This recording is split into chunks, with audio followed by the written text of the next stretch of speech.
En el día de hoy, en la actualidad, muchos partidos políticos utilizan inteligencia artificial. ¿Qué queremos decir cuando decimos que utilizan inteligencia artificial? Que, por ejemplo, contratan consultoras a través de las cuales pueden, por un conjunto de perfiles de Twitter que esas consultoras tienen, instalar temas. ¿Dónde entra la inteligencia artificial en todo esto? Muchas veces esos perfiles son creados manualmente por gente como vos y yo que los crea. Son perfiles verosímiles, es decir, tienen una foto de una persona, una serie de información que lo hacen, que parecería que detrás de ese perfil hay un ser humano de carne y hueso.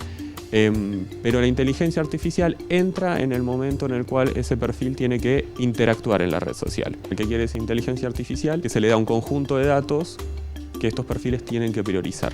¿Qué quiere decir todo esto? Lo que quiere decir es que las plataformas digitales no son un espacio de absoluta libertad de expresión. Lo que está fuertemente invisibilizado del lado de las plataformas digitales es la capacidad de la misma plataforma a través de algoritmos de priorizar determinados contenidos, determinada información, determinadas noticias sobre otros y asimismo con los perfiles. Priorizan mayormente algunos perfiles sobre otros. Lo que sí parecería nuevo es la capacidad de instalar esas noticias falsas, ¿no? Estamos en un momento en donde eso parecería más posible. Recordemos aquel paradigma de los medios tradicionales en donde se intentaba instalar una agenda, ¿no? Entonces, bueno, eso eran una serie de mecanismos. Bueno, tenés que tener una noticia que pueda ser interesante para la población. A su vez tenés que tener una serie de contactos que te puedan proveer de la distribución de esa información.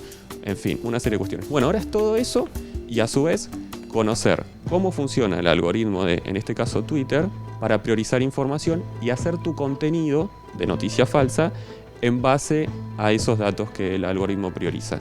Que si utiliza inteligencia artificial no es necesariamente ni bueno ni malo, ¿no?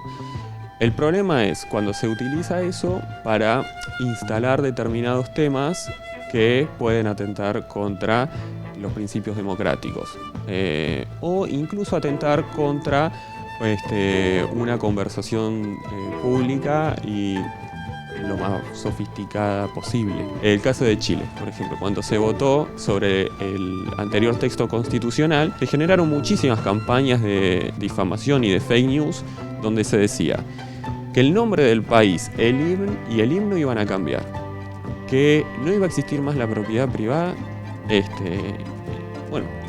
determinadas cuestiones que eran claramente falsas, que no estaban en el texto ni por asomo. Pero sin embargo, como se puede incidir sobre esa conversación pública, que son las plataformas digitales, se puede. Si vos tenés mucha plata, podés incidir, ¿no? Entonces, esos temas se pueden instalar. Eso es un problema para la democracia. No solo porque las noticias son falsas, sino porque la discusión pública no es sobre el texto constitucional y si es mejor o no que el anterior, o si es más democrático o menos democrático, o lo que sea, sino directamente que la discusión se corre. En vez de estar sobre el texto constitucional, está sobre algo que no está sobre el texto constitucional. Los contenidos que más tienden a priorizarse a través del algoritmo de Twitter, en este caso, muchas veces tienen que ver con contenidos autoritarios y discursos de odio. Pero a su vez ahí hay otro actor. Si un actor es la plataforma en sí misma, Twitter, que no te baja línea a través de un periodista, porque Twitter no produce el contenido, sino que produce las condiciones de que ese contenido sea producido y visibilizado. Por otro lado, están estas consultoras, estos intereses que dicen: yo tengo la capacidad económica, porque en definitiva es eso, es la fortaleza económica, de poner a mi disposición un montón de gente a pensar y descifrar cuáles son los pasos de ese algoritmo para yo poder, con mis contenidos, influenciar sobre esa conversación pública e instalar mis temas. Lo primero que habría que decir es que muchas de las empresas de tecnología se han visto muy beneficiadas de la ausencia de regulación, beneficiadas en términos económicos, fuertemente. De hecho, si hay una pequeña crisis no tan pequeña, pero ha habido muchos despidos en las plataformas digitales a nivel mundial y eso tiene que ver con que en regiones como la Comunidad Europea está llegando cierta regulación, ¿no? Entonces, llega regulación, las empresas ganan un poco menos de plata, ajustan despidiendo gente. OpenAI was founded on the belief that artificial intelligence has the potential to improve nearly every aspect of our lives, but also that it creates serious risks we have to work together to manage. I think there are paths to the US setting some international standards that other countries would need to collaborate with and be part of that are actually workable, even though it sounds on its face like a impractical idea. And I think it would be great for the world. Lo que uno tendería a pensar es que ahora se le pide al Estado cuando el Estado, mi sensación es, no conoce cómo funciona esto. Y no sé qué va a poder hacer el Estado, que lo único que ha podido hacer es intentar atenuar un poco los daños de estos contenidos. Entonces, si las empresas mismas no empiezan a tener una conversación más sincera con el Estado, a mostrar realmente cómo funcionan sus algoritmos. En Facebook se lió claramente una serie de investigaciones que denunció una propia empleada de Facebook diciendo que ellos, por ejemplo, conocían cómo sus algoritmos incidían negativamente en casos de trastornos alimenticios para los jóvenes y sin embargo con esa información deciden seguir reproduciendo sus contenidos. Bueno, va a requerir de las propias empresas una suerte de apertura y de transparencia de cómo están produciendo la reproducción de la información sobre todo, ¿no? Partidos de derecha, de extrema derecha, tienen una relación muy conflictiva con la democracia. Entonces tienen parámetros sobre lo decible con menos resquemores. No tienen problema, por ejemplo, en difundir noticias falsas sobre la familia de una candidata a presidenta o sobre asuntos íntimos que pueden o no ser verdaderos. Bueno, me permite una pequeña recopilación histórica.